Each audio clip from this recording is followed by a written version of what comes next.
Sumunod na simpleng pagkakamali ay ang sobrang pag-inom ng fluids kaya't laging mataas ang tinatanggal during dialysis.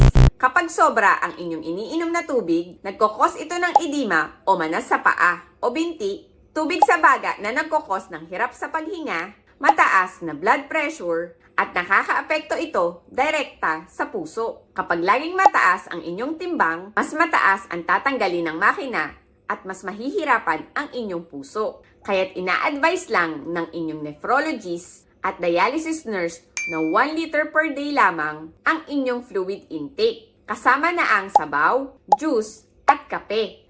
Dahil naniniwala ako na napakahalagang maitama agad ng mga dialysis patient ang mga simpleng bagay na ito upang agad itong maiwasan at hindi na lumala sa katagalan.